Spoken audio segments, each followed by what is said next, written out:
Remercier les populations qui sont mobilisées pour nous accompagner et féliciter aussi tous les leaders de la conférence de Yewwi Askan Wi qui sont mobilisés aujourd'hui au tribunal et qui nous ont marqué aussi leur soutien et leur sympathie. Et comme vous l'avez tous constaté aujourd'hui, le verdict tant attendu a été reporté à une date ultérieure.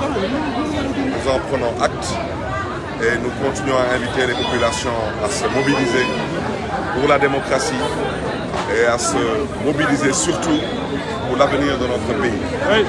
Donc je laisserai le soin au président Ousmane Sonko de faire la déclaration. Et je souhaiterais vraiment dire avec force que nous resterons debout parce qu'il y va de notre responsabilité. Nous avons en face de nous un régime aujourd'hui qui s'amuse avec les institutions. Nous en prenons acte, mais nous avons choisi de marcher vers l'essentiel. Je vous remercie. ci wolof monsieur le maire tënk rek ci wolof. di gërëm ñëpp di sant ñëpp di masawu tamit ñëpp di gërëm askan bi bu mobilisé wu gunge ñu tey tribunal di leen di jaajëfee di masawu tamit parce que dégg naa am na ay xale yu jot a gaañu di leen di masawu di ñaawlu tamit yenn acte de provocation yi. di gërëm tamit di sant leader yu coalition Yewwi Askan Wi jot a mobilisé wu ñu ma woo téléphone tamit pour encourager ma leen di jox seen wàccuwaay leen di sargal di wax nag askan wi dañuy continuer di mobiliser wu parce que malheureusement dañu am benn nguur bu bëgg a fooyee institution yi te loolu dañ koy ñaawlu mais ñun lii di suñu warugal xam nañ ko te dañ ci fas yéene ànd ci ak fulla ak fayda di gërëm askan wi di sàkku ci ñoom tamit nañu continuer di mobiliser wu parce que loolu rek moo ñu dese tey Sénégal di gërëm ñëpp di sant ñoom. monsieur le maire loo xalaat sa reporté procès bi.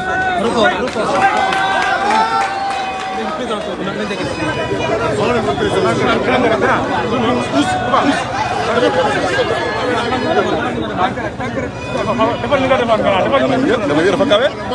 non voilà bàyyi.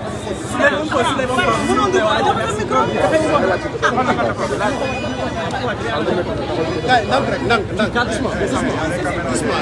ndànk wàcce na micro yi. wàcce na micro yi. bu descendé un peu.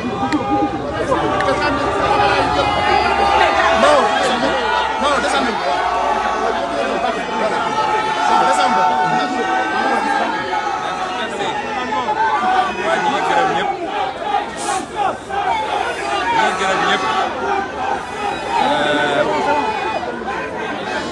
di wax ne dañoo ñëwoon tey ànd ak suñu frère suñu camarade Barthélémy Dias bi nga xam ne mooy maire de Dakar fas yéene woon ko gunge ci li nga xam ne àttekat bi daf ko war a def tey mooy procès boo xam ne tey defe naa bu mbir mi amee léegi war naa man gën saa gàtt fukki at ñu waroon ko àtte définitivement yéen ñëpp gis ngeen ni nee nañu dàq nañu àtte bi ba mois de septembre li waral dàq bi nag ñoom ñoo ko xam waaye tey ak septembre ak 2050 la ñu yemale dañu bëgg a wax sénégalais yëpp wax ko Macky Sall mooy fi ñu taxaw nii muy mairie Dakar bu soobee yàlla ci juróomi at yi di ñëw ki koy jiite Barthélémy Dias lay tudd loolu mënul muusa ki waane ak fenk ay pexe ba loolu ju bu am parce que loolu choix wu habitant wu Dakar la moom dafa amoon ay candidat am ngemb leen ñu duma leen duma goo xam ne du lu ñuy laam-laame kon bu dee yaakaar nañ ni mun nañ ko jaarale ci beneen pexe te defoon ko ak Khalifa Sall mu jàll waaye dootul am du am fenn fu mu jaaraat ba benn mairie boo xam ne yàlla jaare na ko ci sénégalais ñu dénk ko opposition mu jaar ci ay pexe tappale yoo xam ne da koy jaarale ci justice wala ci corps de contrôle wala ci leneen ba nangu ko ci ñun loolu du am ñaareel bi ñu bëgg a wax mooy bu dee foog nañu ñoom muus nañu ba tey foog nañ ni mun nañu jëndee reportu délibéré Barthélémy Dias ak problème bu liste yi nga xam ne am na parce que problème liste yi ñaari problème liste la problème liste Ndakaaru Yewwi Askan Wi ñu ne liste yooyu amul dara lu war a tere ñu nangu ko parce que li dese direction générale des élections def démb déni d'administration mooy bañ a jël courrier liste yooyu dina jàll ñaareel bi mooy listu Benno Bokk Yaakaar dama bëgg bis ni ki tey képp ku bokk Yewwi Askan Wi képp ku bokk opposition képp kuy citoyen bu engagé débat bi nekkatul liste Yewwi Askan Wi kooku féet nañ ko bool débat bi mooy Benno Bokk Yaakaar warul bokk ci élection yi loolu mooy wax ji ñoom nag saa yu wax amee dañuy génn di jaay dang la meñ dégg naa loolu ñu jël def ko tête de liste démb nee na force restera à la loi ñu ne ko fekk nañ la ci force restera à la loi et la loi li mu wax ci bii mooy Benno Bokk Yaakaar warul bokk élection ñu ciy wax nag ak conseil constitutionnel jamono jii ñuy wax nii Déthié Fall jóge na conseil constitutionnel déposé na recours yi ñu war a déposé bii paa nag ñi ngi xaar conseil constitutionnel te fuñ ñu woo dinañ ñu fa fekk te bu soobee yàlla ci fan yi di ñëw dinañu organiser un grand rassemblement à Dakar di ci woo sénégalais yëpp rawatina jeunesse bi parce que Macky Sall 18 mois moo ko dese ci bopp Sénégal desew ko benn fan de plus bu 18 mois yooyu jeexee daf ñu war a abal ndax koo xam ne bi mu fi toogee ba léegi fitna sur fitna complot attaqué opposants yi ku ne d'accord ma nga tëj jaay suñu réew jaay alalu réew mi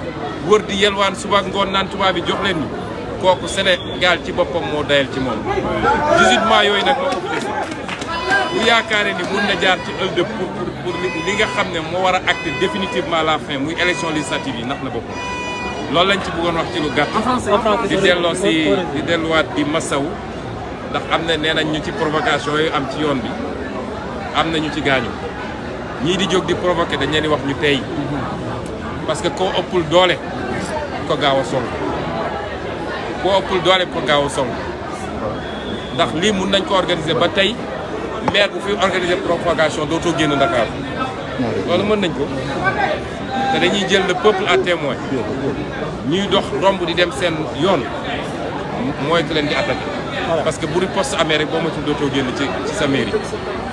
kon en français ce que je veux dire ce que j'ai dit en wolof rapidement c'est d'abord dire que nous étions venus à notre nom et au nom de tous les leaders de Yewwi Askan Wi. Beaucoup de leaders étaient déjà au tribunal. Beaucoup de leaders.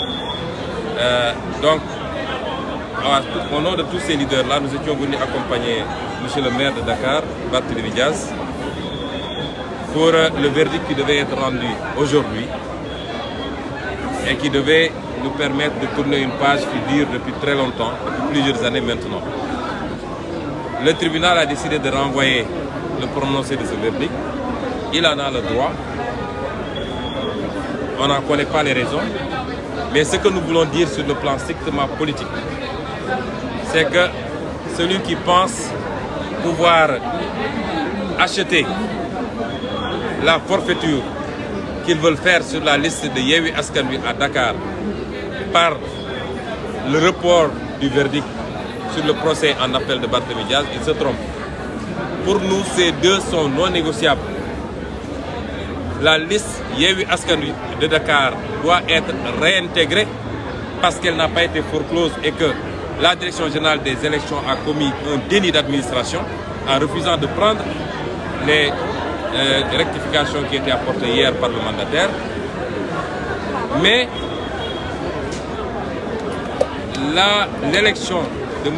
Barthélémy Diaz et de toute l'équipe municipale, parce que cette équipe municipale, il faut le comprendre, c'est l'équipe de tout Yewwi Askan Wi. Il y a des conseillers de PASTEF, des conseillers du PUR, des conseillers de AND, des conseillers de toutes les autres formations politiques.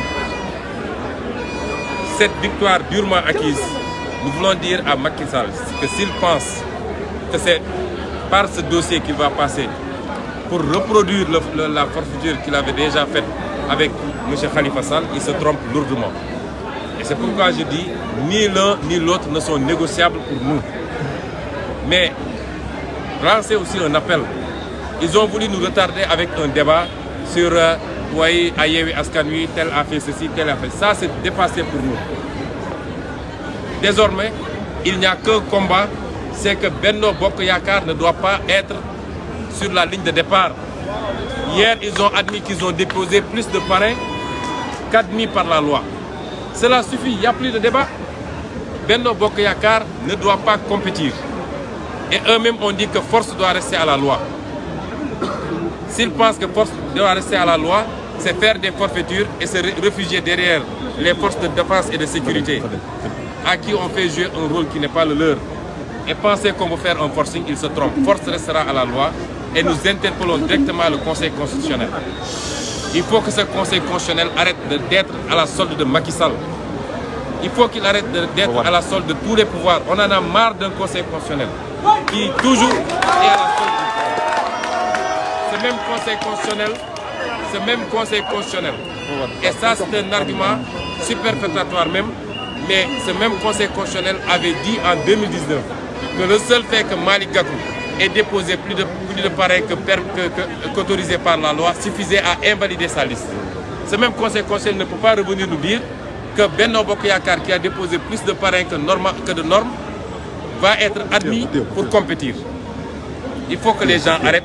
Et le débat aujourd'hui c'est ça, c'est non à la candidature de Benno Bokk Yakaar à ces élections. Et dans les jours à venir, nous allons développer une feuille de route. Nous allons nous mettre en formation de combat. Et nous allons faire face à Benno Bokk Yakaar et à Macky Sall. Je vous remercie.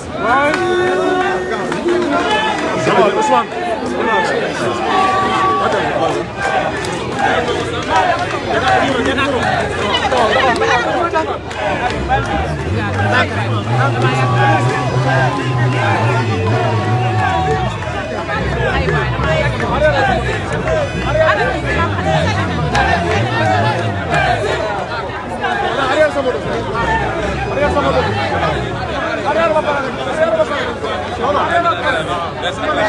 Sénégal